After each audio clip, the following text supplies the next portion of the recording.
Hey, GutFoxx here. Today is a lineup update. The sponsor is the Wrath of Grapes and anything that gives you a bad hangover. So my Culpepper is my quarterback. You can see his stats. I replaced McNabb because, I did a player review and I want to try the extra throw power on Culpepper over McNabb. Lost some mobility, of course, but we could fit the ball into tighter windows. Unlike my baseball career, which was throwing them through windows. I got a dual monster halfback, Peyton and Falk. Falk has been played a couple games with his squad. Falk's been pretty money on third downs. Good luck covering him linebackers on a out route or anything. Table route there works very well. But Walter Payton's basically my first, second down, and Falk is the change of pace back. I'm a big fan of trucking this year over elusiveness, as I did some testing. I haven't shared it with you guys yet, but maybe I will. Some, and Dree is there just because he's amazing with his 97 speed for tosses in case both of them are fatigued, but they probably won't be. My wide receiving core is looking pretty sharp. Sterling sharp, to be exact. And the big ticket item here on the right of screen, Odell Beckham Jr. Doesn't fit well with my run blocking other three here that I originally settled on, but he was on the auction house for a pretty good price, so I spent about 20 minutes debating whether to pick him up. I decided to, so now my offense is going to be run the ball and then chuck it deep to Odell and watch him go. So look for some gameplay with him. I'm pretty excited to use him. I haven't used him yet, as I used in my other two games. But here's my tight ends, Charles Clay and Gary Barnidge. Both solid players with good run block. Got decent speed, 88 and 85. But I wanted the route running on Clay there, to be precise. My offensive lineman is pretty run focused. I've got ground and pound style that I try to get over 90, and the sub guys in during the game for that. Let's move on to defense.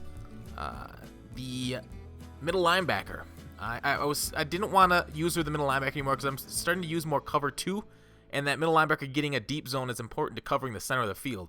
So I decided to switch over to the left outside linebacker like I did in 15 with Julius Peppers. I bought his flashback right end and put it at left outside linebacker. 86 speed's a little low.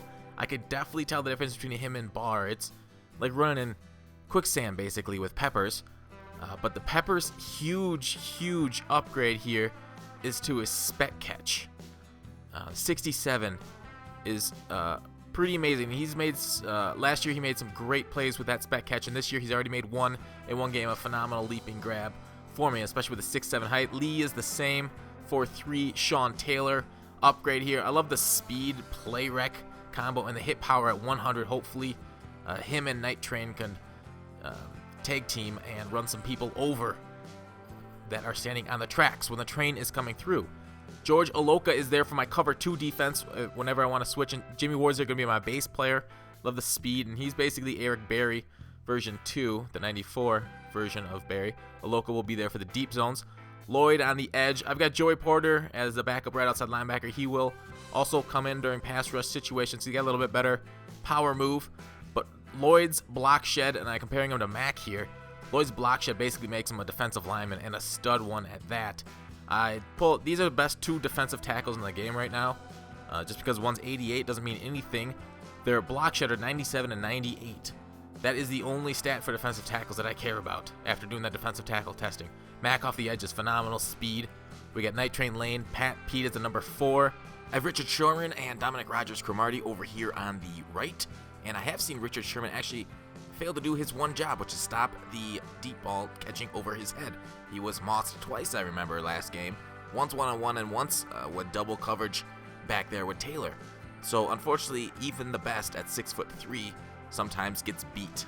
96 zone should be able to knock that down, but I got 4 and 5, Pat Pete and Rodgers-Cromartie. In case I come out in the quarters, I sub in Rodgers-Cromartie for the strong safety, and we try to play man coverage against that, and they should be able to lock down tight ends and slots pretty nicely.